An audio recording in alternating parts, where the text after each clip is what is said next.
Alrighty. Let me just make sure I test this out before I make you. Uh, Let me just go back to the main channel. But hello everyone. My name is Fariba. And welcome to the Movieception Show. We're having our podcast to talk about movies and TV and news. We just realized that the last 40 minutes or so that you guys been hearing nothing that Maya and I had been saying this whole time. So we're gonna take a second. We're gonna do a second shot at this. And I believe I fixed our audio issue. Let Ooh. me just make sure that we can hear Maya because we were having some issues with Maya. That Maya and I had been. I think you're good.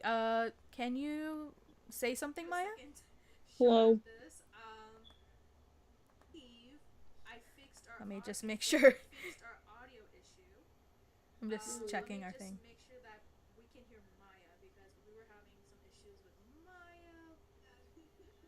Okay, yeah, we're good. We're good. We're good. Wow, what a mess up right there.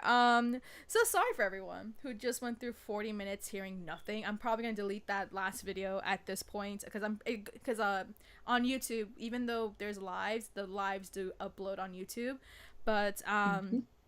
yeah, we'll just restart and the topics that we talked about, we can just quickly kind of summarize our review point. So the first thing we were talking about earlier was the Deadpool Wolverine breaking the record that Joker previously had, which is becoming the highest grossing R-rated movie ever. Of course, Maya and I, we kind of talked about how it was not going to be too hard for Deadpool Wolverine to, beat that record because I believe Joker had stopped around 1.1 billion. So that was not too hard of a feat. And so yeah, we were just talking about how for me, I actually went to go see Deadpool Wolverine for the sixth time, and I'm not surprised that the movie is still going strong because I went to go see it. And unlike, because I saw the first five in RPX, my theater's RPX theater, but because Alien Romulus is now in theaters, that Deadpool Wolverine is no longer in RPX, so I was in a regular digital theater, and even then, when I went to go see it for the sixth time, the movie was still pretty much half packed. Like there were people sitting next to me, which tells you that it's a packed theater, as well as the fact that even in my sixth watch, that there were people who were actually having some pretty strong reactions. So people are still watching this movie, whether or not they've already seen it or not. There seems to be people out there who have not seen the movie. And that's why it's not a big surprise that the film is still going very strong after 3-4 months in theaters. It's been out there for a while, but it's really been doing so well. And so that's on me. And then I've of course was speaking about how I'm probably gonna see it one more time before the movie is out of theaters. I'm of course not this week because I have a lot of stuff going on, but probably closer to its final run in theaters, I'll probably see it for a seventh time just because I like the number seven. So that's on me. But we were talking briefly about whether or not this would again push the idea of doing another Deadpool movie or seeing more of Ryan Reynolds and Hugh Jackman as Deadpool and Wolverine. But yeah, you go ahead and talk about that because I know you've also expressed some things about it. But yeah, go ahead, Maya. Um, yeah, that basically I feel like this could lead Disney to making more R-rated movies if we ever get a Blade, as you said, if. But with If. Deadpool and Wolverine, I feel like they're pretty much just gonna make cameos and like anything else that Marvel does because of like you've mentioned before of how hard it was for Ryan Reynolds to make this movie in general. Yeah. So I feel like there'll be definitely cameos in like the new Avengers movie. Just something maybe like a TV show if they come out, but I don't think there'll be another like full production Deadpool movie. At least not. At least if not, if they were to do it, it's not going to be before Avengers Secret Invasion. Secret Wars, sorry, Secret Wars. Because right Yeah. now, everything between now and Secret Wars, and I think even two movies after Secret Wars are now planned out. So it won't be for at least a while. Like, I probably not until, like, we probably won't get a Deadpool movie in the next, like, 3-4 years. Yeah. Maybe, like, around year 6, there could be possible talks. But even then, Ryan Reynolds, Sean Levy, they've had such a really tough ride in trying to make Deadpool Wolverine, and it wasn't until they got that phone call from Hugh Jackman that, okay, we now have something that we can present to Kevin Feige. And then on top of that, right, I mean, he's also a family man, right? I mean, otherwise, if he were to do another movie, as of right now, his wife and his kids would divorce him, right? So unless he gets that approval from his family and that he feels like he's ready to do another movie, it won't be for a while until we're going to get another sequel. And then, of course, that doesn't necessarily mean that we won't see them ever again. There could still be a case of cameos. There could still be the case of them showing up in Avengers. Even in the movie, right? Like, they kept repeating Hunter P-15, and even Paradox kept saying, there's something about Deadpool that, that the wider universe needs him for, right? He's a special person. He had a lot of work to do. It just probably won't be in a greater extent of, okay, we're gonna have another movie and we're gonna try and carry out some other plot devices that will carry on the Marvel Cinematic Universe. So that's all I have to say about it. I think that just about wraps up all I have to say. Again, I do hope that, having seen the fact that the movie did make not just $1 billion, but it's now holding the record for the highest rated R-rated movie of all time, that this would of course push Disney to put a little bit more of those mature content, as well as even Marvel Studios trying to continue that kind of strategy, even if we get Blade. And we know for a fact Blade's going to be R-rated, but that's a big if it's going to ever get made, right? So Yeah. and then I think we were talking, of course, whether or not this is something that we will see with the Avengers movies. And I think we've established that, given the fact that the previous two Avengers movies had made $2 billion, I don't think Marvel and Disney would ever really risk that, that whole potential of, making it, trying to go from PG-13 to R-rated. I think that would kind of be where they're going to miss a lot of millions, and they want millions. So but yeah, that's all I have to say. But anything else you want to add before we go on to the next topic? Not really. Okay. So the next topic after that wasn't covered, that wasn't, touched in our audio, was Halle Berry. So this past week I was talking about how Halle Berry was asked about, had she been approached to reprise her role as Storm in Deadpool Wolverine. I don't know where the source was, but it's been reported everywhere. And apparently she had responded that, she would have loved to had, reprised the role of Storm had she been asked. She was even asked this by, Ryan Reynolds' wife, Blake Lively, that, hey, are you going to be in my husband's movie, Deadpool Wolverine? And she said she would have loved to if she got on the call, but she never got the call. So then there's that question of, well, should we... Like, would it been great to see her in the movie, and if so, what would be the extent of it? Because, again, we know what happens in the movie itself, and even I had thought, we probably would have seen some X-Men characters, but we actually didn't get that. But you go ahead and give your input on this, because I know you had a lot to say about it. So I felt like it would have been great to see Storm because, of course, Storm is my favorite X-Men. But as I was saying earlier, it's like I feel like with the way that the plot had gone of like, well, this was like the worst Wolverine, like you said earlier, the worst Wolverine because all his friends died. If he was there, he could have helped. So I felt like if they somehow brought in Storm, it would have been kind of weird for that plot point itself. It would have been great to see her just because love Halle Berry, love Storm. I would like to control the weather, but I felt like it was okay that they didn't include her. Right. Just give me a moment. My camera just died. Of course. That's what happened. Just give me one moment. It's gonna take me like maybe 20 seconds. But can you hear me still? Yeah, I can hear you. So yeah, I basically agree with those points. Hold on.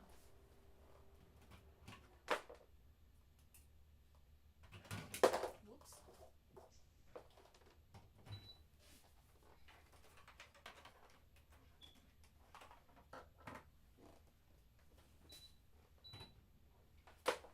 So many beeps. Yeah, my fan.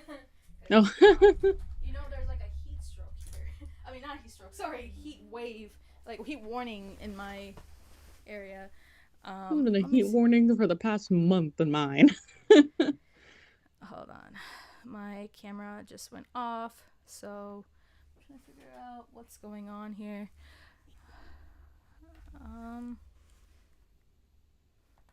But yeah, so as I'm trying to get this camera up, but yeah, I think I was also saying how, I agreed with that point because yes, I would have loved to see Storm. I would have loved to see any of the X-Men characters, right? I mean, I thought we were probably going to get, Patrick Stewart or even James Marsden, but at the end of the day, it makes sense why they didn't include them, and that's because it goes into the point of hold on one second. It goes into the point of what the main story was about in terms of this movie, right? Now, I've mentioned before that one of the weaker points of the film was the fact that, the film didn't really have the strongest plot, right? But what did at least help the story itself is that we did get to see this journey for both Wolverine and Deadpool. They both wanted to mean something in their lives. Wolverine's dealing with this guilt that, had he not helped his friends, they would still be alive, and that's why he's considered one of the worst Wolverines. Whereas Deadpool, he is trying to feel the value of, trying to find this value of himself because of the fact that, he didn't get to kind of achieve his dreams of becoming the Avenger, or just trying to do something that's really meaningful. And we see at the end how, as a result of their past, that it eventually leads them to this moment right here where they team up and do something where they actually, were able to save, Deadpool's universe.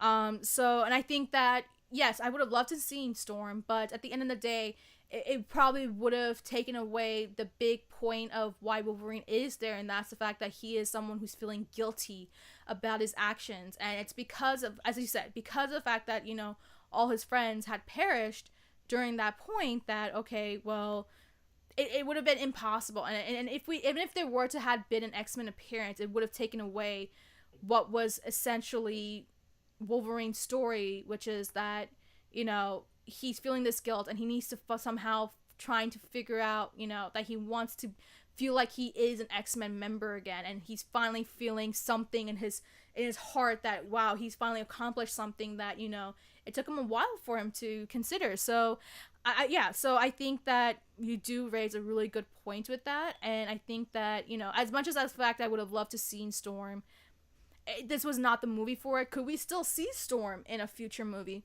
It's still possible. I mean, there's still the multiverse, and yes, even though the multiverse is kind of hasn't really worked out in ways that we would have wanted, right? I still think there is a possibility that there's still a door open for that, right? I mean, if this movie has opened the door for the fact that we can see some of the X-Men characters from the previous movies, even though, those were previous movies, right? I would not be surprised if maybe there's still a door open for, hold on one second. If there is a door open for, I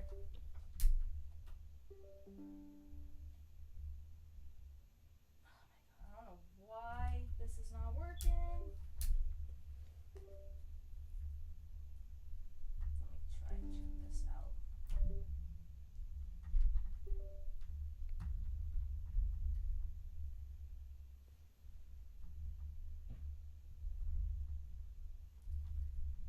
Could always just be an audio podcast. Yeah, we can just keep it audio. I don't know why I'm having so many technical issues today. Of all the days, like, why? Of all days, why? Yeah, we can just keep it audio. It's not a big deal. So yeah, I think that just about wraps up the whole Storm discussion that we had right there. I think with given what content that they have, and I think our audios are down again. Hello, well. It's like everything is. Did you unplug something? Boo. Okay, so my mic should be back up. Hold on. Okay, my mic is back up. Can you talk? Hello. Okay, cool. So I think we will just be without my face for today. Or let me check this out. Let me check this out, because now this has now. Okay, while I try to fix this, let's talk about the next topic, which was the Hunger Games. That was where we were getting into some juicy stuff, and then we started to realize that there was some issues technically wise. So Hunger Games. Let's talk about the Hunger Games. So, the reason why I wanted to bring this up as a topic is because you had brought up to me the fact that there was this casting rumor about Haymitch, about the casting rumor for Haymitch, and how there was this rumor going on that Mike Faced was cast as Haymitch Abernathy. Now, of course, just kind of rewinding back a little bit, the reason why this is coming up is because a couple months ago we heard the fact that there's going to be another Hunger Games book, right? I mean, huge surprise right there. Even I still remember that day too. I was just like waking up. I was waking up, and then next thing you know, I see my phone and I read this news about another Hunger Games movie, not a Hunger Games movie, but another Hunger Games book coming out. I was just like, yo, you gotta be kidding me, right? And I was like, oh my god, this is like a big deal. Oh, hold on one moment.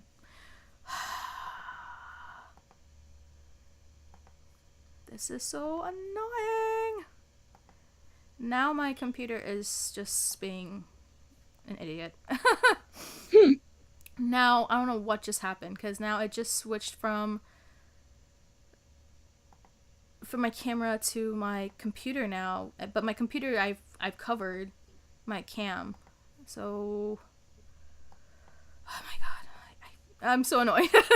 Let me just make sure that our audio is still working though, because that's the main thing is whether or not our audio is working. And hold on. I'm so sorry. We're having so many technical difficulties. I'm like just as super annoyed. Just make sure that our audio is still okay. Our audio is good. Our audio is doing fine. Great. Our audio is fine. So I think everything. Oh my god. I can't even access my. Oh my god. I'm so annoyed right now. I can't even tell you how annoyed I am with my computer right now, because nothing is. I think everything just froze. How dare they? I'm telling you, I need to get a new computer, I swear. What computer do you even have? I have an HP.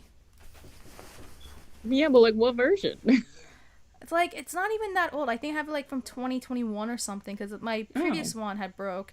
So this one's supposed to be doing fine. Okay, whatever. It's gonna have to stay this way for the time being, because...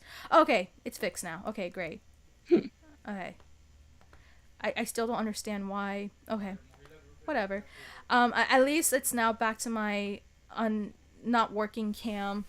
I don't even think it's on, but it's not connecting to the thing. So we'll just keep it audio. So what were we talking about? Hunger Games. Okay, so Hunger Games.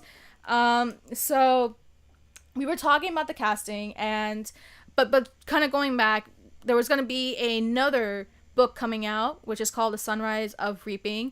And if you know a little bit more of the context of what that story is going to be about, it's confirmed that it's going to be taking place around the 50th Hunger Games, but we don't know the context of it yet.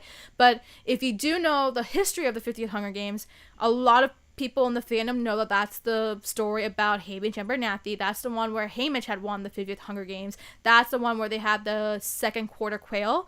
I think my computer just froze. Shit. Can you hear me? Yeah. Okay, so I think we're back on. Okay, so that's the one where it's the 50th Hunger Games. Oh my god. Did it just froze again on the audio? What the frick? I don't know what's going on with my computer right now.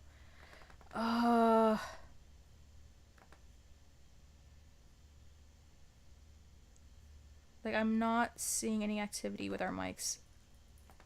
Love that. Let me see from our thing. If it's doing fine there, then it's just probably that my computer is just really slow at the moment. Sorry everyone for all the technical difficulties. This is probably the worst case that I've seen so far. Okay, our mics are fine. Okay, so I'll just keep my computer as this for now, because there's just nothing else I can do to fix it. So let's go on with the Hunger Games. So Hunger Games. So that's the 50th Hunger Games. That's a quarter quail, which meant that that was a quarter quail where they went from just having 24 tributes from, all the districts to 48. Oh my god. I'm telling you, man, my computer's spazzing out. I don't know what it's doing. I have no idea what's going on. Okay, I'm just gonna hide this. I don't even know what to tell you. I'm like getting really frustrated right now with this computer. I've never had this happen in my life. It's so frustrating. Hope you're not hacked.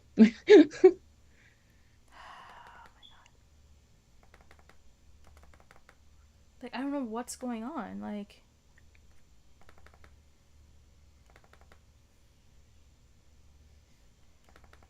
okay, so we'll just keep on talking because I don't know what's going on. I was doing fine, and then suddenly it's like doing some weird stuff. I don't know what's going on. Okay.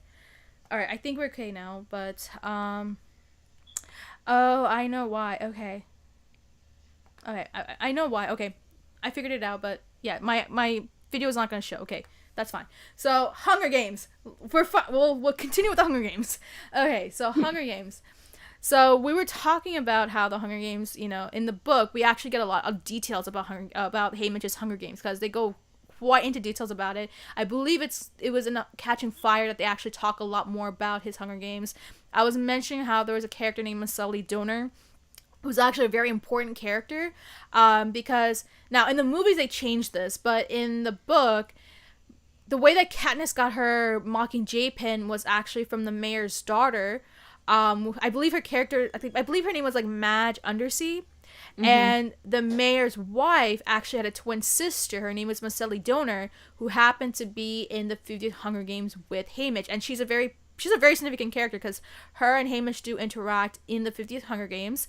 And so there's actually a connection between Macaulay Donor and Katniss, right? And not just that, but Macaulay Donor was actually best friends with Mrs. Undersea. Oh, no, not Mrs. Undersea. Mrs. Everdeen. So that's Katniss's mom. So there's a huge connection right there. There's a reason why Macaulay Donor is quite a significant character. That's why a lot of people in the Hunger Games fandom were a bit upset that they changed the whole origins of how she came across that Mockingjay pin, because there is that connection between her and the mayor and Macaulay Donor, who again is a big character in the 50th Hunger Games. And it's like, okay, well, now they just kind of erased that connection. But so I'm very curious to see how they're going to address that, because I would imagine that Macaulay Donor may have had the Mockingjay pin, maybe her. Mm-hmm. Again, I can't remember if they actually addressed that or not, but we know that's going to be the details of that book, right? Now, we don't know how they're going to address it because, again, technically speaking, it's going to be coming from Haymitch's Hunger Games, but that doesn't necessarily mean that it's going to be Haymitch's perspective, like the way that we saw with the original Hunger Games and with Ballads of Songbirds and Snakes, because those books were coming from the perspectives of the main protagonists, right? So, yeah. Katniss Everdeen in the original trilogy, and then Ballads was via Coriolanus Snow, right? We didn't even see the perspective of Lucy. We saw it purely from Coriolanus, right? And the movies added a little bit more context. This is going to be very interesting in terms of the book, because we don't know the extent of, how Suzanne Collins is going to be writing that story. Are we really going to see it through Haymitch, or she's going to take this different approach and make it more third perspective? We don't know yet. Again, the book doesn't even come out until early next year, which, by the way, I have already pre-ordered. I have pre-ordered it. Don't worry. I will be reading it. Don't worry. I will continue my tradition with the Hunger Games. But on top of that, right, like 2 hours after the book was announced, Lionsgate themselves had announced that they were also going to be making a movie, and the movie was going to be coming out in November of 2026. So they're continuing the tradition of the November release. So, again, I'll tell you this. I'm not surprised. I had already known a little bit that Lionsgate was going to do more Hunger Games. I just didn't know, like, there was going to be another movie. I knew some details about it, but again, I know some things, right? I know some things, but also, again, I don't know all the details, right? But of course, this means that I believe it's Francis Lawrence, right? That's a director. He will return as a director. Nina Jacobson is going to return as a producer. They said previously in the past that they would not make another Hunger Games movie unless Suzanne Collins had made another book, and now here it is. We're getting another book. So here is that. We're continuing the Hunger Games universe. I'm so excited. Like, I cannot even tell you how happy I am that we're going to get more Hunger Games, and that to Haymitch, right? I think Haymitch has been one of the most requested storylines in the Hunger Games universe. So there's that. Again, we don't know how this is going to be approached, but I think this is significant going into the discussion that we're going to have, which is about the casting news, right? So, again, you approached me about the casting news that, oh, is it true that Mike Face is cast as Haymitch? And I Mhm. knew about the whole commotion about this because this was actually all over X Twitter, whatever you want to call it. But it was on, social media that people were talking about it. Like I noticed like Hunger Games and Haymitch and Mike Face, all those names were being brought up on trending that day. And then of course, yeah, we were all like, okay, where's this happening? So again, I kind of know some details about things because of, again, Yep. some things, but I cannot present those things because, Yep. again, those are private conversations. But what I will say is that the casting news for Mike Face, I would say to take it with a grain of salt. And Boo. here's why. And here's why, right? So the report about the whole casting is coming from a site called Production Weekly, and Mm. there they have like every week they kind of put out this PDF or something. I don't personally get the access to it, but I noticed that a lot of people were you know sourcing Production Weekly as the source, so that's probably where it's coming from. And I will say that from my experience of using some of those sites as sources, they're not always accurate. Let me Got just it. tell you that it's not always accurate, and I'm talking not just with Production Weekly, but I'm also talking about Production Listing as well. I would take them, like, I would say that yes, you can see them, but I would say just to be cautious of those reportings because they may not be always accurate, because there have been cases in the past where they've reported something on their site and it's actually not true. And I think we've seen this mostly with James Gunn addressing some things with Superman, with his Superman movie, because there was a lot of things coming out with Superman, and he was like, yeah, no, this is not true. And the sources were coming from Production Weekly and Production Listing. So that's kind of where I was like, okay, we got to be a bit careful with, with the accuracy of those reportings, because they're not always accurate. So that's the Yeah. reason why. But also, the reason why I think that we need to be careful about this is because the book is not even out yet. The book is not even Very out true. yet. We don't know if whether or not Haymitch is actually going to be the POV of that book, because again, the book is not even out yet. Yes, I mean, there is the argument that, okay, the movie is going to be coming out soon because the movie is going to be coming out in 2026. So that means that they would have to start filming sometime in the summer or at the end of 2025, which means that they probably would have to do casting for sure. I just think that just having to do casting as of right now is too soon. If anything, yes, I would imagine that Francis Lawrence and Nina Jacobson, they would probably have a copy or the manuscript of the book at some point, probably by the end of the year, and they'll probably start doing kind of casting stuff, but it probably won't be announced until after the book comes out. You know what I'm Definitely. saying? And on top of that, you have to remember that in the Hunger Games, the kids who the tributes are kids. They're between the ages of 12 to 18. Mike Face is too old to be playing, Haymitch. And I know a lot of people are arguing about this. Like, it's like, why would you cast Mike Face, who's like 32, but the tributes in the stories are like 12 to 18, and Haymitch was 16 when he was in the 50th Hunger Games, so you got to be that young. I think that if there's anything, the most appropriate casting would be somebody who's like in their early to mid 20s, similar to Jennifer Lawrence, because I believe Jennifer Lawrence was in her early 20s when she was cast as Katniss Everdeen, and Katniss was about 16 when she was first when she first volunteered to be the tribute in the 74th Hunger Games, right? So that would be the most appropriate way to do it. Even with Rachel Zegler, right? Rachel Zegler, she was about in her 20s, her early 20s, I believe. Like, I think she was like 2021 when she was cast as Lucy Gray Baird, and Lucy Gray Baird was 16 in the book.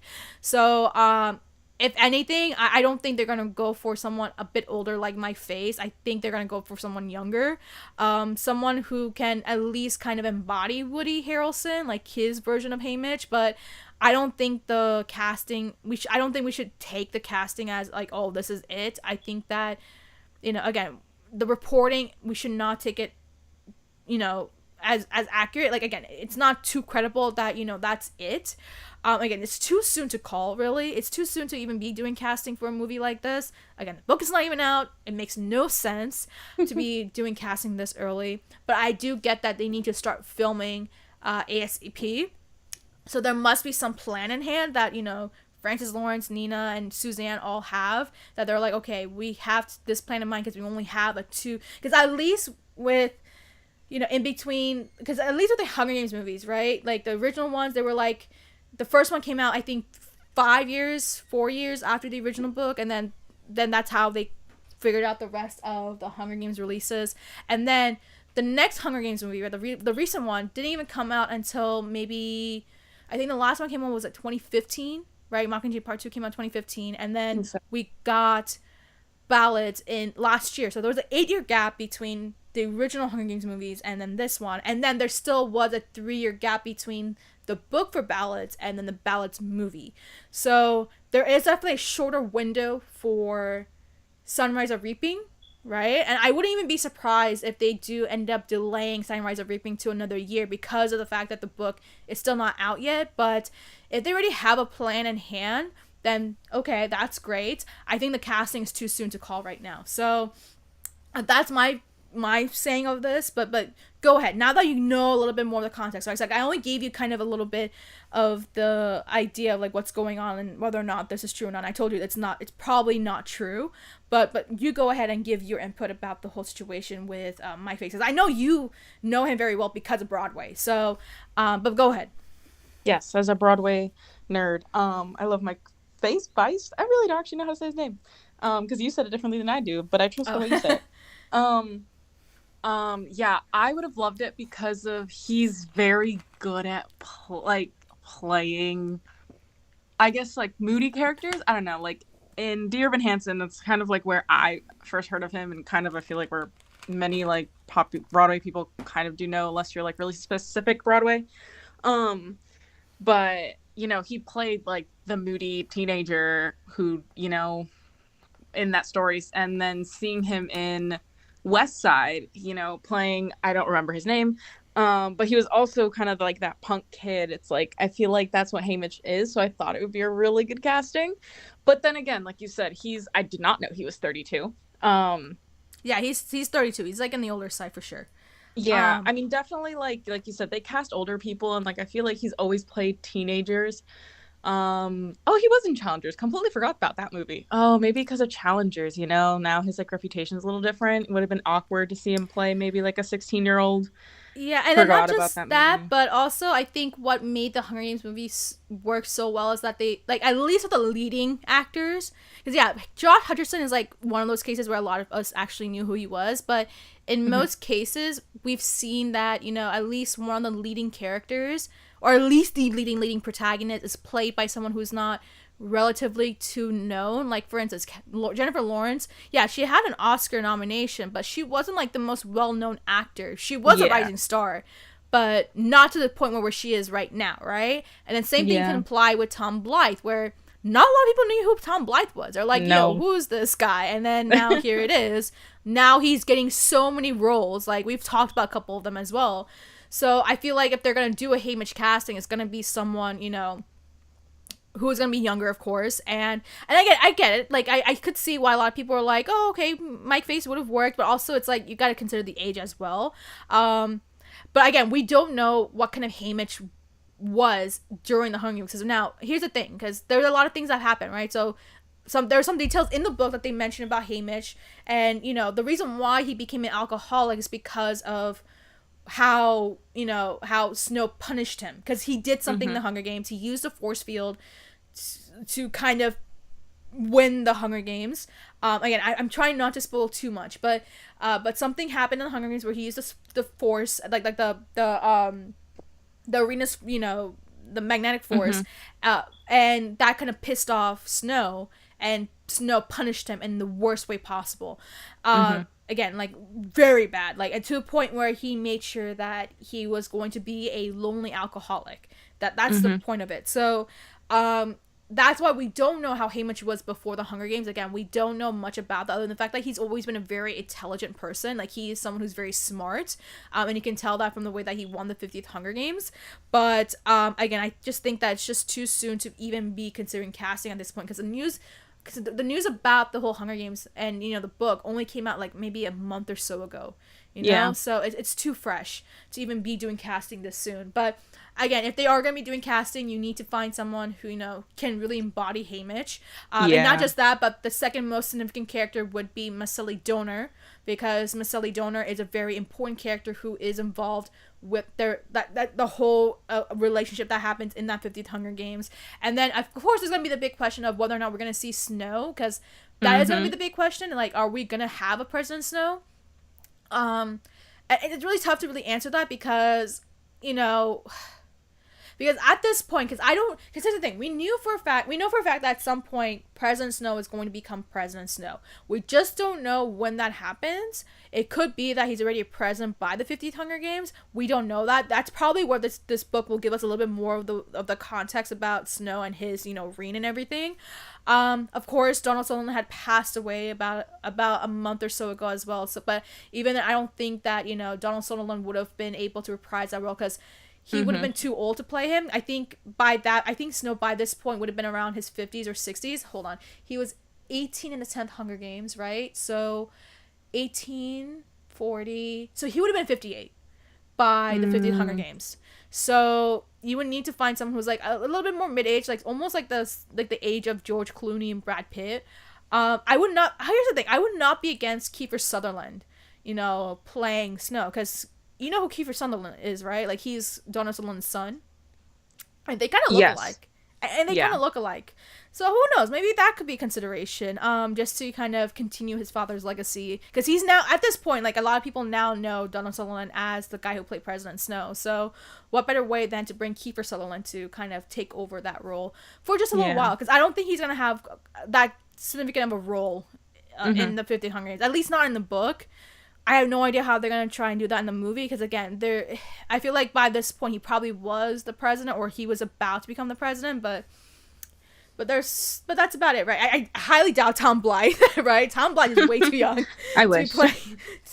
Although, oh my god, I feel like there's so much potential they can do in terms of still continuing off of, like, a young Coriolanus Snow story. Again, I know Nina Jacobson and Francis Lawrence have said before they would not do any Hunger Games kind of project without Suzanne Collins, or basically without any book material, but I feel like there's so much they could do with at least continuing off of Snow beyond the 10th Hunger Games. I mean, I certainly have some ideas. I mean, hello, Lionsgate, if you're listening to me, I have some ideas. If you want to reach out, you can chat with me. You can chat with me right here, you know. But yeah, no. But I feel like it would have been so cool to see Tom Blythe continue as Snow, because he really did such an amazing job playing Coriolanus Snow. I've mentioned this in my review as well. I was like, yo, he really was able to kind of embody just the role that Donald Sutherland had, you know, was able to embody in the original Hunger Games movies, and do that in this prequel, and still manage to bring a good balance of who Coriolanus is as the villain that we do know, as well as giving us a little bit of a context and the personal side of who Coriolanus is. I think Tom Blythe did a really great job of it. Again, he already has a lot of things going on, but man, there could have been so much potential to continue something off with the Hunger Games, even with the young Coriolanus Snow. But yeah, so I think that just about wraps up about the Hunger Games right there. As I said before, I think take it with a grain of salt with the whole report about the casting. It's probably not true. And I say this to everybody out there, whoever even reads these kinds of stories, right? Unless the actual source is coming from the trade. So that would be the Hollywood Reporter, the Deadline, Variety, or the Wrap. Unless they're the ones who confirm the actual casting report, I would say just take it with a grain of salt. So, but yeah, there's that. I think I've given quite an education about Hunger Games. I cannot wait for the book, though. Once the book comes out, we'll talk about that at some point. But the book's not out yet. So, but yeah. Let's go into some of the next few stuff, because I know we lost like 40 minutes, and it's like it makes me so upset that we lost so much time. But let's try to kind of breeze through a couple more of these topics. So let's talk about Barbie, because Barbie was actually in the news a lot this week. It's actually been over, I think we're now about a year over since Barbie's release from last year, and there's always been that question of, are we ever going to have a sequel? Is that even possible? Yada yada yada. And this past week, there's been a lot of reports and a lot of interviews from Greta Gerwig about Barbie. So, for one, she was asked about whether or not there's going to be another Barbie, and she kind of implied that, it just doesn't make sense to make another sequel because she wants to do more original content, which we'll talk about that in a minute.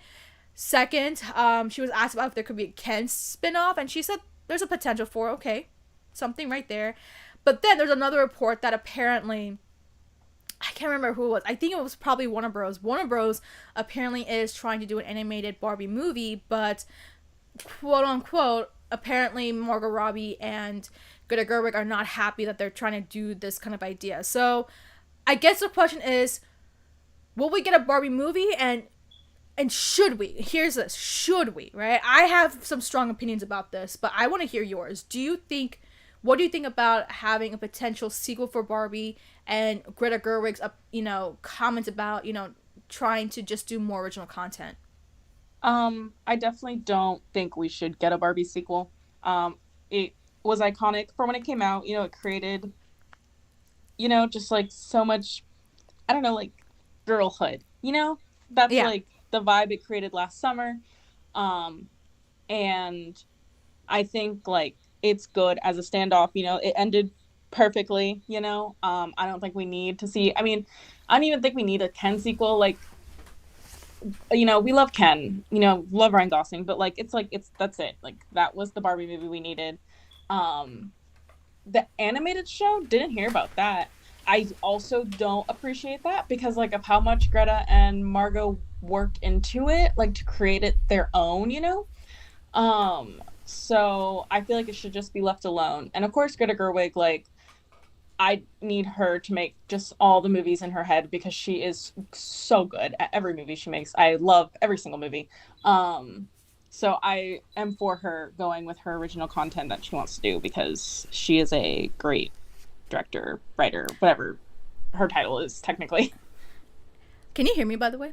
Yes, ma'am. Okay, I will say this. I completely agree with you on every front. I would say last year I probably was like, oh man, I would love to see a sequel. But I think now that a year has passed and we've now reflected on that phenomena, especially the whole Barbenheimer thing. But I think a year later, I have to agree. I feel like there shouldn't be a sequel for Barbie. Unless Greta Gerwig and Margot Robbie feel like they actually have a very strong follow-up story to Barbie. Unless they have that, I would say don't force yourself to make a Barbie movie for the sake of it. I get it. Barbie made a lot of money. It made $1 billion. I get it. Warner Bros. Is hungry for some more. But let's be honest. I think that, you can't just sacrifice,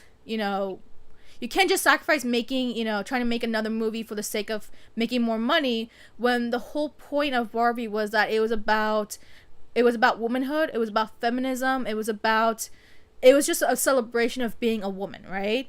And I think that was the key thing about what made that movie so great is the fact that they had that message. And a lot of people were wearing pink, of course, and all that sort of stuff. But I think that what really made the movie work was with what they were trying to present in terms of Barbie's journey and what she saw in the real world and what this meant for her and trying to find her kind of her own persona, right? Like, she was in Barbie Land, and then she's had this existential crisis, and then she's like, you know what? Now that I've kind of experienced what's been going on and, realized something, it's like, I actually want to do something beyond being Barbie, right? Like, she just doesn't want to be the stereotypical Barbie anymore. She wants to actually go out there in the world and do some things, right? So, and I think that that's a really hard story. I think with what Greta Gerwig was presented, I cannot even imagine how difficult it was just to even come up with the actual script for it, just for something like Barbie, because it could have gone wrong. Let's be honest. This story could have gone wrong in so many ways, and I think at the end of the day, the way that it's not just her, by the way, her partner as well, Noah Baumbach, was also involved in the creative process for the writing. I think that what they were able to do really worked out well at the end of the day, and I think that the product that we got was just, I think, was absolutely near perfection, that I just don't think they should really touch it by trying to make another movie. Ken, maybe I wouldn't be against it. I think Ken is a really interesting character, and I loved Ryan Gosling as Ken. So if she thinks that there is a possibility for it, I don't mind it. But if, again, don't make a Barbie 2 if you don't feel like there is a strong story to it. Only do it when you feel like, okay, I think I have something to really put up there. Because I feel like with Barbie, it's almost like a one-of-a-kind story. Don't you think that? It feels exactly. like a one-of-a-kind story that you really can't be able to replicate, like, again. I feel like, again, she had such a huge, you know, she had such a huge weight on her shoulders just to get the right story for that. And again, it would have been so difficult for her. Yes, it's a fun movie, and I think that at the end of the day, it came out great. Again, just don't do a second movie for the sake of trying to make more money. Do it because you actually truly care about the story and the character and all that sort of stuff. So, yeah, I mean, I feel like with Margot and Greta Gerwig, again, it's a report. We don't know if this is actually true. It's coming, I believe, from the Puck, which they're pretty accurate with their reporting. But what I will say is that if they're not happy with it, I get it, because they're of course Warner Bros. Is trying to continue off the Barbie brand, following the success of, you know, Barbie. But again, it's not just a matter of, oh, let's just make more money because, you know, now it's we can make it out of franchise. You can't just really do that, right? I think what really matters is that you're trying to continue, you know, trying to continue a franchise because there's more story to tell, right? That makes sense with, like, you know, with Marvel Studios, right? The reason why Marvel Studios is a big franchise because there's still more story to tell. There's so many rich characters that you can, you know, talk about or tell stories about, that you can continue off of that, right? But you can't just force a movie to then become a franchise for the sake of money. There has to be an actual good storytelling. Like, I feel like a lot of times studios forget that, you know, yes, movies make a lot of money, but the more important part is that it's about filmmaking and trying to tell a story. And I think that weighs far more than trying to make money, right?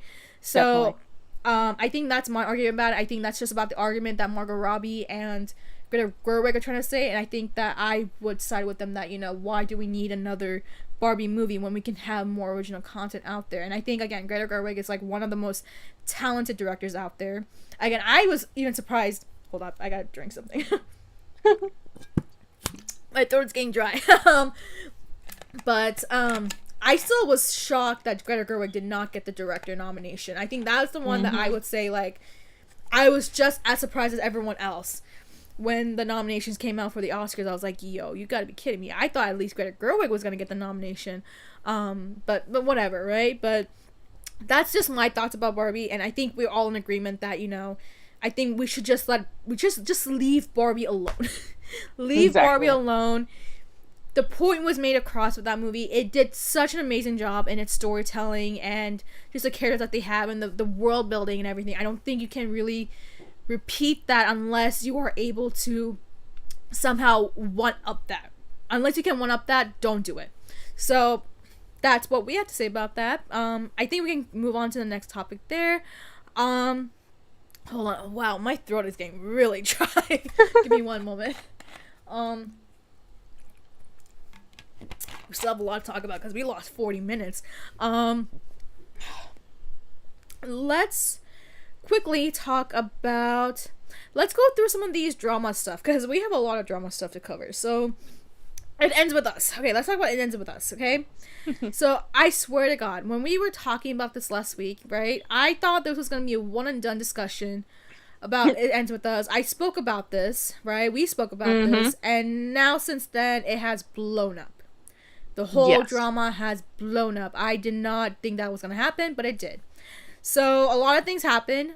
Justin Baldoni had, you know, apparently hired a PR crisis team since, you know, things were starting to really blow up about this whole feud between him and Blake Lively. Then there was a whole report about, you know, the different cuts and how that caused the rift between, you know, Blake Lively and Justin Baldoni. Then there were some other reports about how, you know, apparently Lively was uncomfortable with Baldoni. There's a lot of things that came out about this, and not just that, but then Blake Lively got under, you know, the microscope with the way that she was, you know, promoting the film, right? Some crazy drama. I feel like it's just so interesting to see how this came out, and unlike the way that Don't Worry Darling failed, it ends with us still doing very well at the box office. It's actually already a very profitable movie. I think it has now made at least 4 or 5 times its budget, so it's already a successful film. So here's what I'll say about, you know, some of the things that's been going on. In terms of the whole feud, I think I already mentioned this last week, but in terms of the feud, it's really hard to say what's the truth and what's not, because there's a lot of things that's been coming out in terms of what caused this rift to happen, and I will say that unless you're someone who is actually there, we don't know what really happened behind the scenes. Yes, it does seem as though that there is some clear tension going on between the cast and, you know, between some of the cast members and something like that, but at the end of the day, we don't know what the full story is. Again, it's not like we were there to actually witness it. People are giving different accounts of this. I mean, you can hear from something from one person and then hear something from another person. And there's also been cases in the past where, you know, just because, you know, a whole cast is backing up one actor and signing off another actor doesn't necessarily mean that, you know, they're the ones in the right. It could also be the whole, like, I'm talking, you know what I'm talking about, right?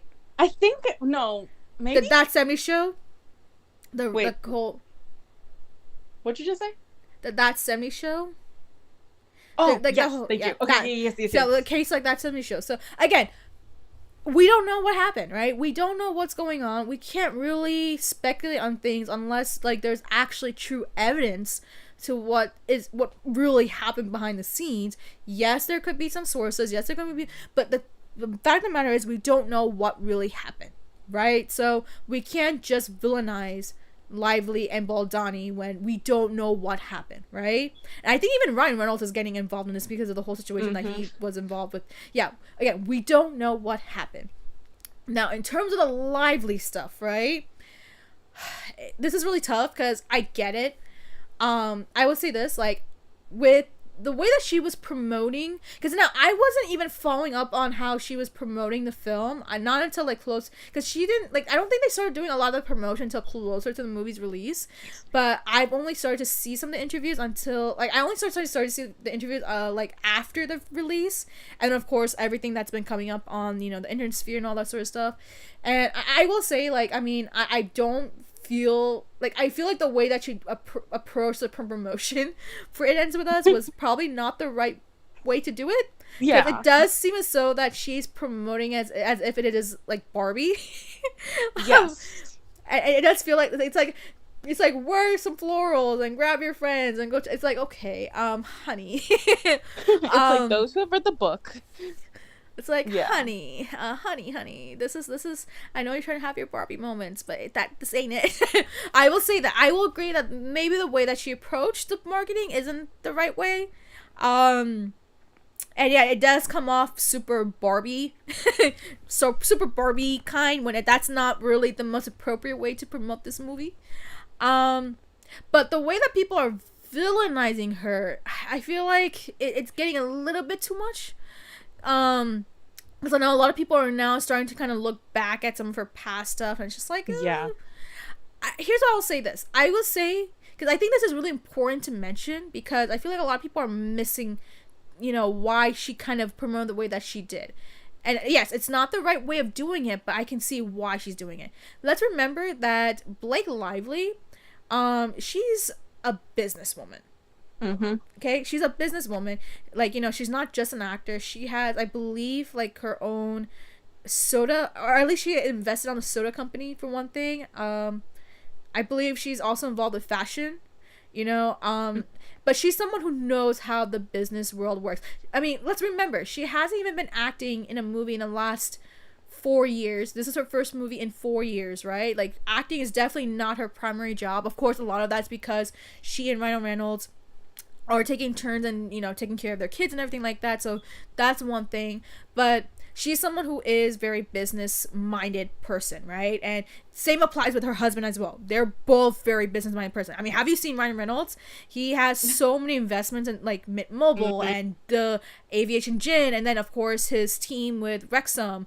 They're very business. What? Oh, F1. There you go. Sorry, I forgot F1. They're very business minded people. And I think that one of the things that, Blake Lively, of course, was trying to do is trying to make sure that movie like It Ends With Us is able to make a profit, because the movie's budget was $25 million, right? That means that if you're going to try and make a profit out of that, you need to at least make more than about 50, 60, maybe even $70 million just to start seeing the profits, right? Like the break even would have been around 60, 70, and then beyond that would be profit, right? And a movie like It Ends With Us, right? I mean, when it comes to the romantic genre, it's really tough to make a lot of money out of that unless you have the right kind of mindset of promoting it and marketing it. And I think that with Lively, she knows how to market shit, right? She is someone who understands the business side of trying to get their movie out, the same way that Ryan Reynolds had done with Deadpool, Wolverine, and some of his other, investments, right? So I think that at the end of the day, yes, the approach wasn't the great way to do it. I don't like the way that she kind of tried to make it more of a Barbie thing. But at the same time, you have to understand that she is doing this via in a business mindset where she's trying to promote a romantic movie. Well, it's not technically, yes, it's hard to say it's a romantic movie because of the subject matter of the film, because it is about the subject of DV, but yeah, she is trying to promote a movie that, it would not necessarily get a lot of attention, or it wouldn't do so well at the box office, and therefore there are some approaches that she would have to take to make sure that, okay, let's try to get as many audiences interested in this movie as much as possible, because of the fact that it is this kind of genre, which is a really tough one to tackle. So that's what I have to say about that. Like, yes, I don't like the Barbie marketing for it, but at the same time, you have to realize that she is trying to market a movie to a wide audience to try and get them to go see it. And I feel like a lot of people, regardless of how she would even be marketing it off. I think with the way that she is marketing it off, that's what's gaining some of the interest, right? And would people even really care is now the big question. Like, would people even really care about how she is promoting the movie, right? I think that's another big question mark right there. I think that's just kind of the human nature of it all. So that's how I'm thinking about it. Again, it's more of a business mindset more so than, her trying to actually address kind of the more important topics about the movie. Whereas at least Justin Baldoni has been trying to do that himself, like actually talking about the subject matter. And yes, that probably added a little bit to the clash or something, but yeah. That's just my whole mindset to it. But I want you to talk about it. I know we kind of discussed it a little bit through text, but I want to hear you. Yeah, no, I definitely agree with everything you said. Like, she is a businesswoman. Blake Lively's extremely, extremely smart, and knows what she's doing. Not just her, but her husband as well. That's true. Remember that. So, like, when it comes to the movie, like, yes, I've been seeing, like, clips of, like, old Gossip Girl. I've actually never seen Gossip Girl. Me neither. Like Gossip Girl interviews and stuff like that, and they're all comparing it. And I think, like you said, she's just trying to get a wide audience because, I mean, unless you're in the book talk community, you have no clue who this movie is. You didn't know, probably, people didn't know, like, who the heck is Colleen Hoover, Yeah, I knew about it because that's just my job, but yeah. Yeah, exactly. But, like, the average, like, I don't know, whoever's not on book talk, no clue. So it's very, like, she just tried to reach out to everybody to be like, hey, this movie's thing, like, it's great, come see it. And then it's like, oh yeah, by the way, we deal with these topics, just kind of like throw that in there slightly, like, when they see the movie. Obviously, Justin, right? Justin Baldoni, yeah. My brain wants to say Jason for some reason. Okay, Justin. He's always, like, very serious, and I mentioned to you before, like, right, yeah, you gotta mention it. Yeah, yes, go ahead. I'm a very big Jane the Virgin gal. Absolutely love that series. Netflix, I don't know why you're taking it off. But, like, people have said, and I've seen online, and, like, how he was when that show was coming out was he does research into, his topics. So, like, for Jane the Virgin, it dealt with, like, it's a novela. It dealt with the culture, the Hispanic culture. It dealt with, like, IVF issues, and just also like LGBTQ issues.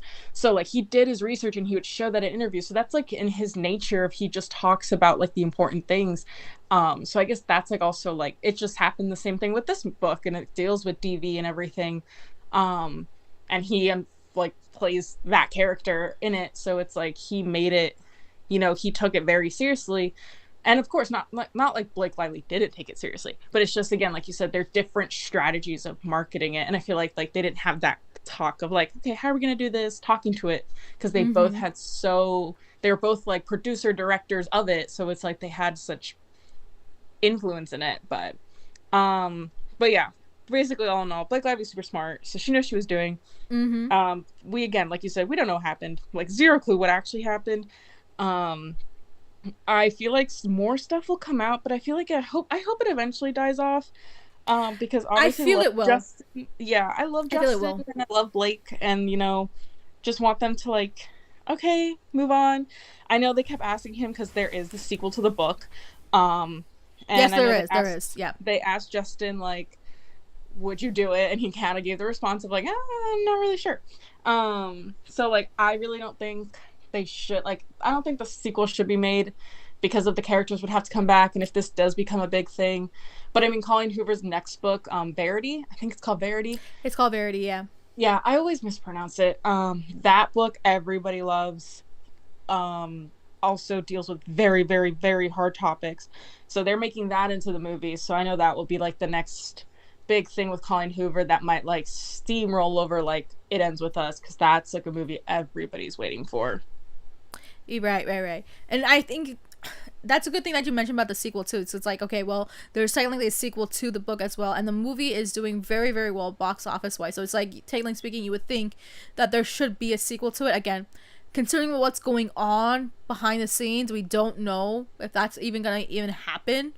Big question mark, of course. But I think that, oh god, sorry, my throat's getting dry again. But I think that I do think that it will die off eventually. It will eventually die off because that's usually kind of how it works. I feel like with this, again, we don't know a lot of things, and as we said before, we don't know too much about what really happened behind the scenes, and it's just a matter of, okay, well, unless somebody actually spills the beans with like what really happened behind the scenes, I think that as of this point, it's just like, well, we just kind of have to move on at some point. I mean, I do hope that nothing too serious happened, because if there is something very consequential, then yes, that does need to be addressed and that needs to be investigated or something like that. But if it's just a matter of, okay, well, there's this creative difference between Blake Mm-hmm. Lively and Justin Baldoni, then I think that just happens, creative differences happen all the time, and in a whole bunch of movies. And sometimes some people want to approach it one way, some people want to approach it another way, and there's not much you can really do, of course. And sometimes people just don't agree on things, and if it did end up becoming a whole cut issue, then, well, that's just, it just happened, and so be it, right? So again, we'll see how this, continues off, whether or not, if there ever will be any reconciliation, or, if there will even be a sequel to it. Again, we don't know.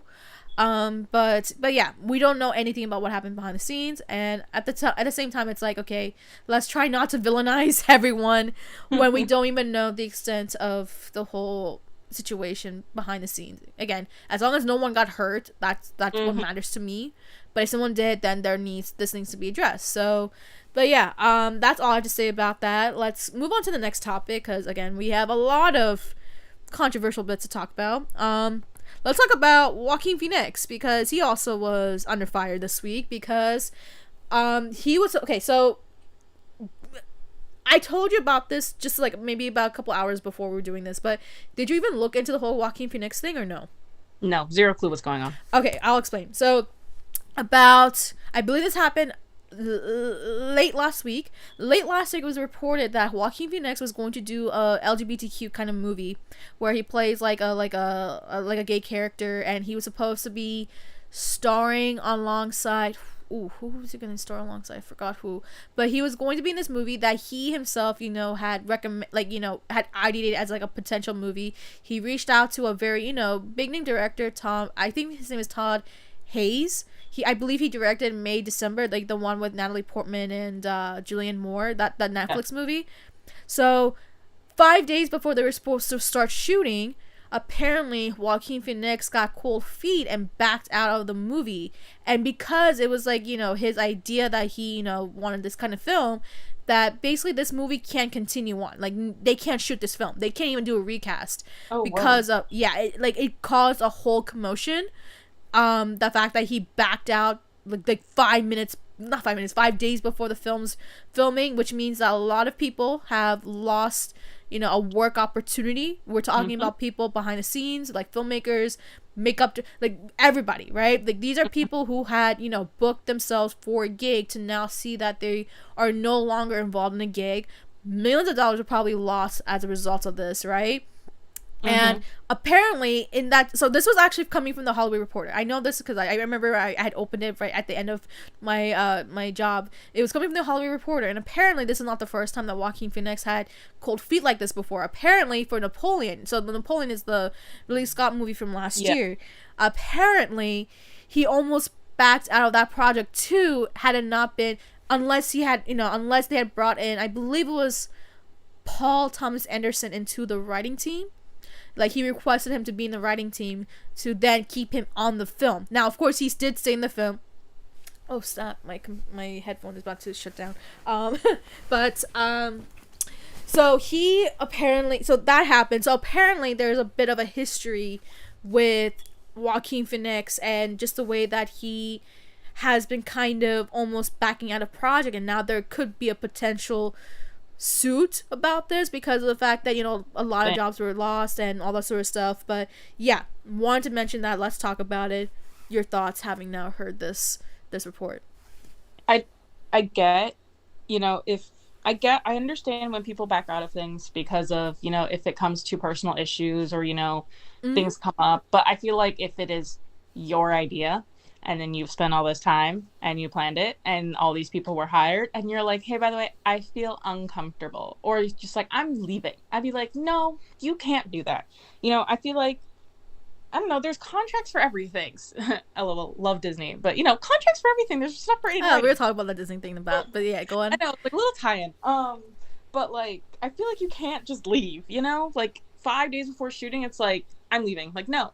I mean, okay, like, if you don't want to be in it, sure, like, I get that, but, like, don't just cut the whole thing. Like, maybe just, like, I don't know, be on the production team, like, the producers or director, like, understand, but if you don't want to physically do the movie, you kind of don't have to, especially with somebody, like, of his power, influence. And he's an Oscar-winning actor, too, and it's like, exactly, okay. like, I feel like if you said last minute, you know what, I don't feel comfortable playing the character, I think it's a good idea, I support you guys in doing it, I'll stay behind, producing, but we should hire somebody else, maybe that could have worked, but, like, just, like, cutting it out and, like, tons of people losing their jobs, relocating because, they never shoot on, shooting different places, people figuring out what to do with their families and stuff, that's just like you don't do that. And I think you actually brought up a really good point because you bring up the fact that there could be something that could have happened personally to him. Like, oh, there could have actually been a family. Because now he is, I don't know if he's married, but I know his partner is Rooney Mara and they do have a kid together. So it's quite possible that there could be, a family situation going on. And that's why, he had to back out, and it could just be that. But then again, it does say that he had cold feet. So it could also just be a creative thing. But at the end of the day, like, there is that question of, okay, well, we'll considering the fact that this is not the only time, but if you had another case with Napoleon where he almost backed out of that, it's like, okay, what does this mean for Joaquin Phoenix's future? Because it's like now a lot of people are going to be an alert that, oh, this is how Joaquin Phoenix would, like, how he's, like, if he is not a really reliable actor, what does this mean for Joaquin Phoenix? Now, of course, Joker 2 is coming out, so that's not going to be a big deal, and I don't think that's going to affect anything with Joker 2, of course. Like, even with this whole, this whole story right here that, oh, he backed out of a project like 5 days before and potentially costed a lot of people's jobs. But even then, I think moving forward, there's going to be kind of this, okay, we know that he's not the most reliable actor, therefore we need to put like a how do you say, contingency? Contingency, yeah. There you go. Contingency in place to make sure that if he does end up doing this again in the future, then there needs to be some compensation, like financial compensation moving forward, especially if it comes to a fact that it is something of where it is his idea, right? Mm-hmm. Like this was his idea, and then only to see that, oh, he backs out of his one movie that he came up with, then had like a big profile director be involved in, and then again having to do all that. It's like, okay, well, that's not a cool thing to do, you know? Like people have to book these kind of things. People, you can't, like, I get it, like you're a big star, and I get that, and I know that Joaquin Phoenix can be a little bit more of like a awkward actor, because he does come out a little awkward at times, and I get it, like you can't really force him to do things, but there is something like this where it's like you if you do it like 5 days before before filming for a movie, then okay, that is not the right approach to it. So, but yeah, I wanted to mention that, and again, I think you do bring up some, you know, really good points to it. Oh my god, I need to start getting my things up to order with my tech stuff. But yeah, I think that, you know, we'll see kind of how this will move forward with Joaquin Phoenix's future moving forward. Because, like, again, I don't know if he has anything else after Joker 2, but there's definitely going to be a bit of this caution with just about casting moving forward for a lot of filmmakers. It's like, okay, well, this is not okay. And if he has a history with this, then we need to be very careful with handling him moving forward. So, but yeah, that's about it with Joaquin Phoenix. Let's go on to, we have 2 more. We still have a lot more to go. Let's go into X-Men 97, because this one you don't know too much about either. So this one is, so the last 2 we're going to talk about are actually Disney related. So the first one we'll talk about is X-Men 97. So I believe he's like the showrunner or the writer of X-Men 97. Now, I've not finished the show itself, but from what I've heard from a lot of people, the show is great. I'm hoping to finish it myself at some point. I've just been busy in the last few months, but I'm gonna try and get back to watching some shows. But into X-Men 97. Now, a week or so before the show was supposed to had premiered, so this was about earlier this year, I think. The writer, right? I think his name is like Bew or something. I don't know his last name, but it was like Bew. I know his first name is Bew. Okay, so let's say Bew. Okay, he was fired, just about a month or so before the X-Men series was supposed to premiere on Disney Plus. And it was revealed then that, you know, he had already done work for season 2. So, a lot of the material for season 2 has already been done. It's gonna be coming from, you know, his writing, and then. Okay, it's like, okay, we don't know too much about what happened. There's an investigation going on, but we didn't know what the extent of that was. That was kind of it. They never really went too deep into why he got fired or stuff like that. Okay, it's like, okay, whatever. But this week, right, I think this happened, like, I think Wednesday. The guy, Bew, the X-Men 97 writer who got fired, right, he went onto social media, because I believe he was removed he was removed for writing credits for X-Men 97 season 2 or something like that, and then he went on Twitter or X whatever, you know what I'm talking about. You know what I'm talking about. But he went on the site saying that the reason why he was giving his side of the story of why he got fired, right? He was saying that he got fired because he apparently had posted an LGBTQ like photo or something, and as a result, and because of that he got fired for that, and that's what he's claiming is the reason why he got fired, or at least how he got removed from the season 2 credits. But then Disney came out like a couple hours after that, you know, the allegation, that accusation. They're like, okay, we want to give our comment about this, and we're gonna say that there was an investigation regarding, you know, the writer, and there was a reason why he was dismissed, and the investigation that they had was that it was apparently egregious, right? The finding they had was egregious. They used that really strong word, egregious. Okay. And now Disney doesn't go beyond that. They don't provide what that egregious finding was. But Mm-hmm. apparently, from a source, I believe Variety was the one who broke this. Variety, I believe it was Variety. Don't quote me. I could be wrong. It might not be Variety, but apparently there was a source that said that apparently the X-Men 97 writers firing was a result of sexual misconduct. Mm, Now, and that changes the whole game, right? That changes the it whole does. shit. Yeah. So apparently, it had to do with sexual misconduct. I believe it could have been Jeff Schneider, who may have, you know, shared a little bit more details about what happened. Again, I don't have access to his newsletter, so I don't. But apparently, some of the things that are allegedly, were some of the misconduct were including like he was sending some photos, that he was being very inappropriate to some of his, his colleagues. Like again, I think these were what I was reading were the quote unquote, um, allegations and some of the reasons for the misconduct that they had to go into the what's it called. I'm trying to be very careful with my wording because again, I'm not, because I didn't read Yeah. the full extent of it, but these were what I was reading from like other people that this is what was going on. So um of course, again, the reason why this is coming up is because of the fact that I believe the writer was removed as a for the credit for season 2 that's about to come out. I believe at the end of this year. I can't remember. I have to look into that. I'm kind of behind on the X-Men 97 stuff on like the updates, but I believe that's the reason why. But yeah, this brings into a very messy situation because I do believe the writer has now representation, and it does seem as though that this is gonna go into a lawsuit with Disney. But hearing that, right, we know this is gonna be very messy. This is gonna be super messy, and we're hearing two sides to it, and now we kind of have a little bit more context to it, right? Like I want to hear what your thoughts are. Just hearing that, right? It's just incredible just to hear a story like this. Yeah, I mean, definitely, it's like it. I mean, yeah. Unfortunately, it's like not the first time we've heard a story like this. Also, Mm-hmm. um, but you know, Disney is a company corporation.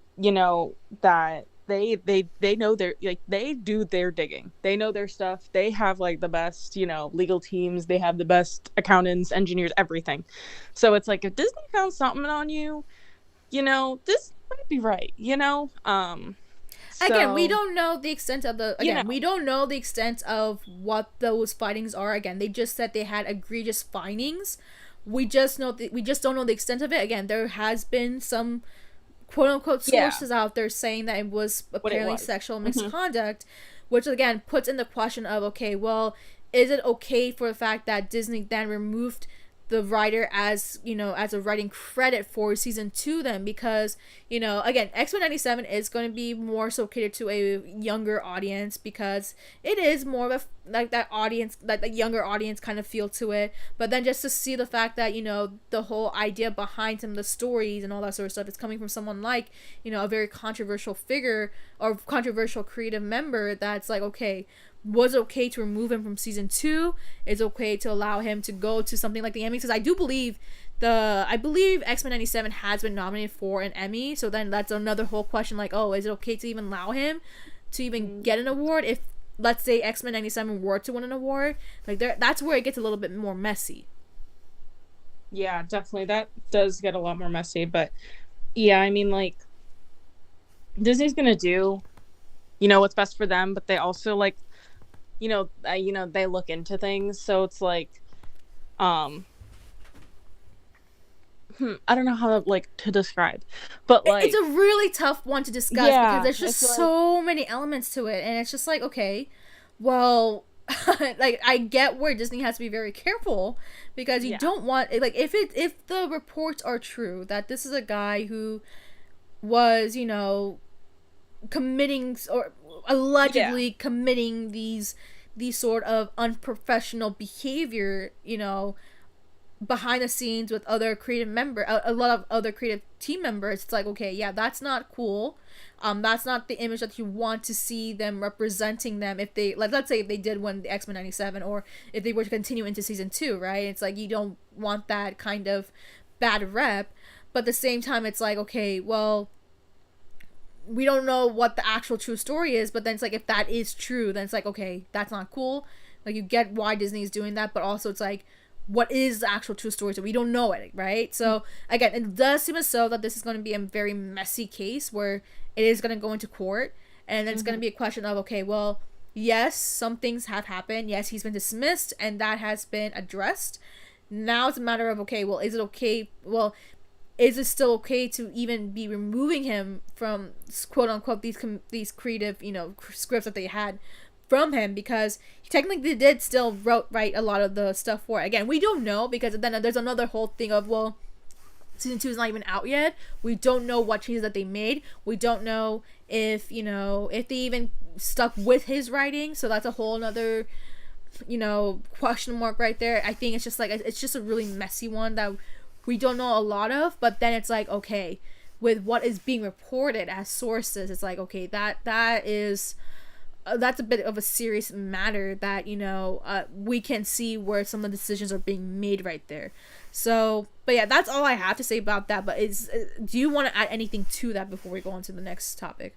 No, I feel like you spoke better than I could have. All right, let's go into the more juicy bit, which is a Disney lawsuit.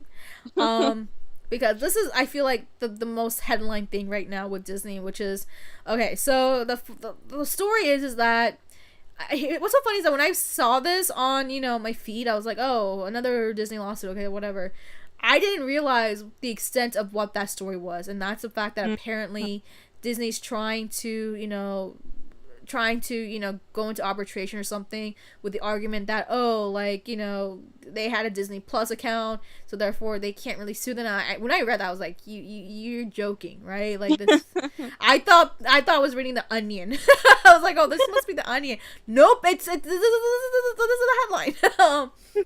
This is all over the site. So let's talk about this, right? So apparently what happened was that, I believe end of last year, there was a couple, right, who went to, a restaurant that happened to be, in and around Disney, and they had asked the server that, because now apparently I believe the wife, which is actually the doctor, had some I think a nut and dairy allergies, and they had repeatedly asked the server, like, oh, are these, allergen free, whatever, and they're like, apparently they were assured that there were no sort of ingredients with those items in it, whatever, right?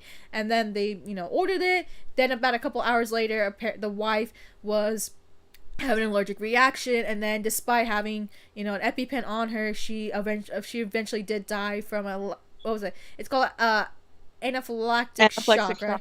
Yeah. Right. So, now the husband is now suing Disney for, not suing, but putting up a lawsuit saying that, and Disney was, I believe, included in that lawsuit that, my wife died because of this, what's the best way to describe it? I think because of this, not malpractice, but like, yeah, it's like almost, a word for. Yeah, there's a word for it. Like, my brain goes to accident, but we don't know, negligence. There you go, negligence. There you go. Look at me knowing words. You got it. Negligence. And therefore, like, they want, some sort of compensation for the loss of his wife, of course, and he's presenting on the behalf of his wife. Now, of course, apparently Disney's legal team is now let me just make this clear. Whatever we're going to be talking about, like, we have no legal expertise, so yeah, we are. I just want to say, Disney, if you're watching, please just know that I'm not a lawyer or anything like that. We are please. STEM girlies of, like, science and engineering. We know nothing about the law. We know nothing about the law, so let me just point that out. First off, let me point that out. I'm like, we don't know nothing legal wise. We're just giving our opinion about this, but apparently the Disney, legal team is now presenting the fact that, the husband had apparently Disney Plus, a free, like, the free, the trial run. The trial run, and, like, because of the clause from there that, because of the clause that they can't sue Disney for those regions, which is, like, absolutely insane argument to use. Like, the moment, and okay, so let's talk about that, right? Like, I think I pointed out all the big details, so let's talk about this, right? This is the most bizarre thing I've read, because I believe just about everybody in this world has a, Disney account. or some form of Disney Plus account. I now have a Disney Plus account because Mm-hmm. I switched off from my Max, my separate Max and Hulu account to now having the bundle now, so I now have access to it. And I will say one of the things I was a bit surprised about was to access my Disney Plus account, I have to go through my Disney app, which is really Oh. weird. Yeah, you have to go through your My Disney app just to get access to your Disney Plus account, which of course when you go through the My Disney app, that's also where you would get your tickets for Disney World and Mm-hmm. Disneyland and all that sort of stuff. So I was a bit surprised to see that. That's why I was like, oh, I had to go through my Disney Plus account through my Disney app. I'm like, okay, this is bizarre, and so it's a really weird argument to say that, oh, just because you have a Disney Plus account, and which is via my Disney app, which is again the connection between the Disney accounts and Disney Plus, that everything that applies from the terms and services from Disney Plus somehow now applies to also Yeah. the parks and all. Like, that's really bizarre argument. I don't think that's gonna hold up in court, in my opinion, because that's just because then you're basically saying that no one can sue Disney unless you don't have a Disney Plus or My Disney account. That's Mm-hmm. one thing, right? That's a really bizarre way to do it. I don't think that's gonna hold up. But I will say one thing. I feel like a lot of people are missing out on this big detail because apparently, okay, so this is a big one, and I think that this is where I can see where it gets a little bit ficky. I don't know if I'm saying that right. Mm-hmm. But it gets a little bit more complicated because apparently, yes, the restaurant where they ate is on a Disney property, but the actual restaurant, I believe, was not under Disney, but it's actually like a private kind of restaurant or something like that. I think that's where it kind of changes a little bit of where things are. Because, like, technically speaking, like Disney, right? Like, yes, they lend the property, but they're not the ones in charge of the menu or anything of that sort. So then it's like, okay, then would you actually put Disney as, like, the actual, one of the responsible parties for causing this, and Mm-hmm. it's really weird to be hearing this because, like, you would think that, when it comes to Disney, right, because millions of people would, visit Disney and go to so many of the restaurants, whether it be on Springs and Land or World, right, and they are pretty, like, they always make sure that they always have, like, the allergy stuff listed. And you Mm-hmm. would think that, with Disney, that they have to be really much on top of this because, if people have allergies and, there are things that they have to make sure that they, protect some people, that they would be making sure they're on top of that. Because just imagine how many people, you know how do I even describe this, because I'm sorry, my brain's about to but what I'm trying to make my argument is that, there's so many people who visit Disney and Disneyland. And it's just like, okay, but if Disney was this negligent, like, you would think that a lot more people would be bringing this up as a suit because, there's so many people who visit these places, and now suddenly we're suddenly now hearing something like this. But then it's like, okay, now you're hearing a little bit more context of what's causing this, right? And again, I didn't read the full extent of the whole Disney situation because there's probably more legal stuff behind it, but that's a whole summary that I've been reading so far. But just to hear the fact that there is that, again, yes, they are landing off a Disney property, like a property that was under Disney, but the fact of the matter is that the actual people who were behind it were more so like private restaurant, or I wouldn't say private restaurant, but a restaurant that's not actually technically under Disney. Like, Disney's not operating it, so it's like, okay, that adds in a little bit more of a complexity to this lawsuit. So I've now just a little bit more of that. I want to hear from you about this because I know you. Again, if there's anyone who knows about Disney World, Disneyland, Disney parks, it's you. So, but go ahead. I want to hear from you. Yeah, I definitely like how you said it's like I didn't know that like whatchamacallit, like that you have to go through your app, the Disney app, to go to Disney Plus. I have not had that experience. And me and my dad have had Disney Plus since like WandaVision came out because WandaVision is the reason we bought it. And I think Um, back then it probably wasn't like that because I remember before it was not like that. Like, just to get to your Disney Plus app, it would just go through Disney Plus. But for me, when I was trying to log in recently, it was like, oh, you have to do it through my Disney app. But go on. yeah. But for them to like mix the terms and conditions to apply to everything. I was kind of trying to do research as you were talking because I don't know the restaurant. I was like, I don't know what actually like the like anything was.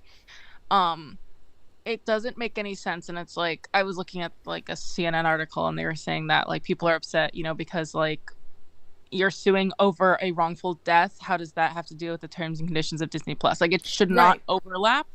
Yeah. Right. But That. granted, Yeah, that one, like, the outrage for that makes sense. Like, you yeah, cannot just somehow overlap a whole situation that happened from a park's perspective and then apply to Disney Plus. That is so bizarre.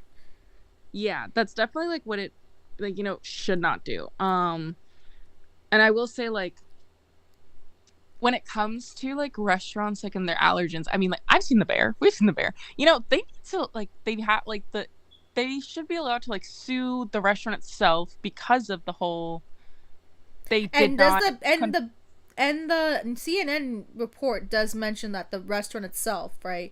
Like, I did not read the full extent of it, but yeah, go ahead. but it's like because they failed to promise what they deliver, give what they promise.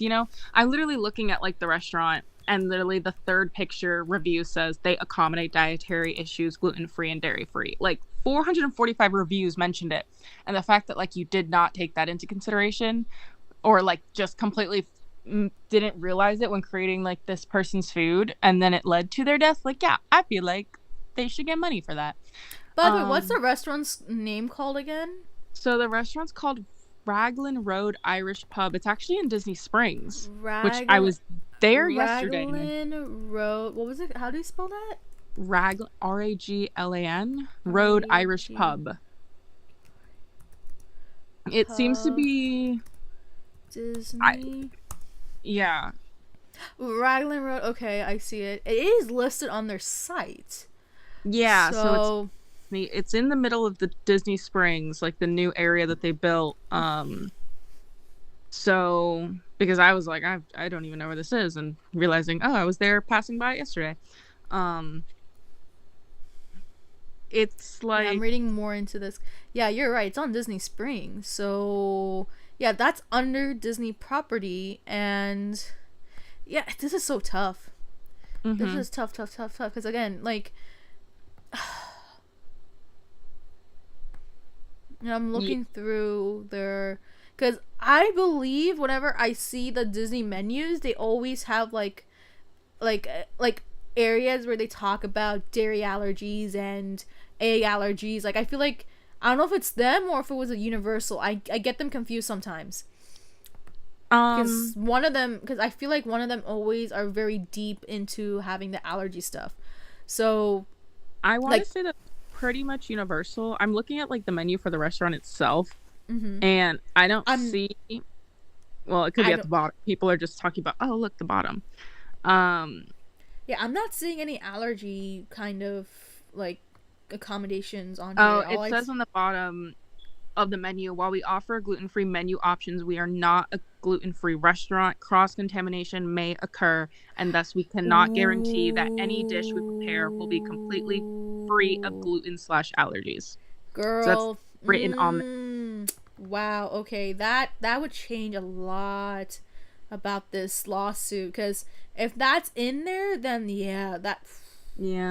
kind of told you that they can't guarantee it, which sucks because like people with allergens cannot control that, and it's like we know a restaurant can control that. It's like it's restaurants move so fast, but yeah, they did that. It is stated on the bottom of their menu. Wow, that could change a lot about this case too, because if that's now, I wonder if that was there before, because then if it was there before, then then I guess you can say this is where I feel like this is where Disney could have instead of doing the whole Disney Plus shit, they could have like actually listed that they actually have the discretion right there at the end. Now if they added this after the lawsuit, then I feel like that wouldn't apply now. But if this was there before, then yeah, I mean, if it's listed there and they've had that warning right there, then it sucks. Yeah, go ahead. It sucks. I'm looking at menus from like 9 months ago, a year ago, and they're all labeled, they're all listed on it. So I assume that it's been there for a while. Yeah. Um, but That's tough, man. Oh my god. I mean, I feel like that's a big one right there. If they actually list a discretion right there, then that kind of muddles the whole lawsuit right there, cuz then it's like, well, if they have the warning on their site.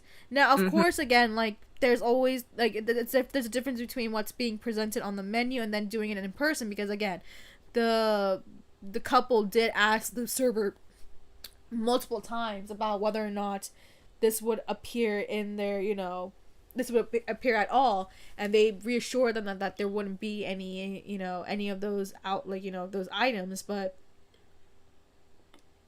Yeah. yeah, but that discretion right there, I feel like that's where Disney will probably have some sort of, argument to present that this was actually on their discretion. Wow, that really changes a lot. Yeah. I don't know if a lot of people had caught that. Wow. Yeah. Um It's listed pretty much everywhere. I mean, 2 months ago, somebody posted from like again, but this is 2 months ago. The incident happened a year ago, but like yeah. under their cookies, their dessert menu, Mhm. um, like it says, we will try to accommodate, but we can't guarantee that it's free from gluten allergies or free from contact. Guests must use their own discretion when ordering off their So own. it's there then. It's basically there. That sucks. It really sucks, but yeah, that will change a lot of the course of the actual case itself. Like if those discretions were there, then you kind of had to accommodate from there. But again, I think that what's being more sensationalized is the fact that they are using the Disney Plus Yeah, argument. they should have like used the menu argument, if anything. Anyway, Like that would like make more sense than, that would oh make yeah, more. but you signed up for Disney Plus. No, that That has that's nothing a to do. really dumb. That's a really dumb argument. Again, I feel like there's so many ways that the legal team could have gone about this, and again, let me just repeat this again. Maya and I, we are no legal experts. We don't We know how this works. We're not corporate lawyers. We don't know zero anything clue. about this. Zero. No law But classes. No no law nothing. class, nothing. I've never taken a law class, We are but science girls. we're just presenting our opinions about this. Wanted to mention that, please, Disney. We mentioned We love you. we love you. We're about to go see you guys. I know we're But going. we're going, but yeah. Thankfully I don't have any allergies. I don't think you have any allergies. No. Um, but yeah, it's a very unfortunate case because the main issue is that someone did die because of some negligence from that restaurant, and it sucks that now this has become sensationalized because of the fact that some weird arguments are being made, but someone did die. I think that's the most important part of it, and that's the most tragic thing about this. So yeah, that's all I can really say about the whole Disney lawsuit thing. Again, that finding that you just found, I mean, that is really significant. I feel like that, like Disney, really, but yeah, it's really tragic to hear the story, and I mean, we're probably gonna hear more about it, of course. I think at the fact of the matter is, I think what Disney's trying to do is they probably want to try to go into arbitration, and that's what they're trying to do. Mm-hmm. We'll see how that goes, right? I mean, this is just early developments of that lawsuit. Who knows? It's probably gonna take about at least a year or so until we actually get any, verdict out of it. But again, someone did die, and that's the most unfortunate part about it. So, but yeah, let's go into our last few bits. We have a couple more. Again, we lost 40 minutes because of my negligence of not checking out our sound. So we had to restart a lot of our things, but let's quickly go down through something. You don't watch Umbrella Academy, right? No, but I did have a friend tell me, as they said, did you watch season 4? And I said, no, haven't seen the show or anything, but I know like people have told me. And she was like, well, don't watch it. Yeah, because the last season was shitty as hell, man. Mhm. Oh my god! Like, I swear to God, I've yet to find a show where this last season has stuck the landing. Game of Thrones, disappointed. Supernatural, Oh, disappointed. oh, I still don't like that finale. How dare they do that to Dean no, how Winchester? dare they? But with Umbrella Academy, right? I did not finish it until like actually like this past Monday, so the day after our podcast. And oh my god, like I can see why people were so disappointed with it. Like I don't know if you've seen Rotten Tomatoes, like the Rotten Tomatoes for the audience score is absolutely abysmal. I think it's like what 17%. And then I watched, I was like, yo, this is so dumb. And you know why? It's because everything was so rushed. Some story, like some of the characters' arcs did not make any sense whatsoever. Like so for instance, there's these characters named Lila and Five, right? And in the previous seasons they were kind of like arch nemesis, and Lila was actually involved with Five's brother Diego and everything like that. So yada yada yada. And then of course some things happened in season 3, so Lila and Diego became a married couple. And then it literally the second to last episode of season 4, because now the season 4 was the series finale, like this was the end of the show, okay? So know that as a context. But they decided to somehow suddenly add in the fact that Lila and Five have an affair, because I mean, yes, they have an affair because they get stuck in the multiverse for 7 years and they couldn't get back home for so long. So then they have this affair, and then it's like, okay, well, the final episode is literally her husband confronting them about this cheating thing, and then there was nothing resolved about that, and then they just jump into the whole apocalypse thing. And then they actually have a dark. You've seen Dark, right? The German show Dark. Oh, favorite show ever. I love it. They literally have like that as the ending. Like I believe it was like I was like the thing. I'm like looking. I'm like, yo, this is like literally the Dark ending. Like this is what Dark did, and then the ending itself was just so anticlimactic. It. Like, I left that whole series, I was just like, yo, I felt nothing for it. Because everything was so messy, the arcs were off, the Lila and Five thing, like, what the hell was that about? Like, and then there was no resolution to it. I was like, yo, like the first few episodes were alright. Like, the first 2-3 episodes were alright. I'm like, okay, we have this, and so on and so forth. But they really just, like... They really ruined it in the last few episodes. Like, they had no idea what to do with the show whatsoever. So yeah, I think the whole argument that Umbrella Academy season 4 comes down as one of the worst series finales, I think that's a pretty strong argument to be made. I feel like I have yet to have a 3+ season show where the final season actually stuck the landing. Oh my god, I swear I have not. I'm telling you, man, I am dealing with these bad. It's like, when will I ever have a show that actually ends very well? Can I please have that? Yeah. Sucks. And you can't really count Loki season 2 because Loki was only 2 seasons. I'm like, yo, of course. So, yeah. So yeah, that's what I have to say about Umbrella Academy. I wanted to mention that briefly because I was like, yo, I got so pissed off with Umbrella Academy. Like, the pacing, everything was off. Nothing made sense whatsoever. So yeah, let's go down to like some of our final topics. Let's talk about Bridgerton, because we actually both watched this show. And season 4 won't come out for like another 2 years, but I'm so excited because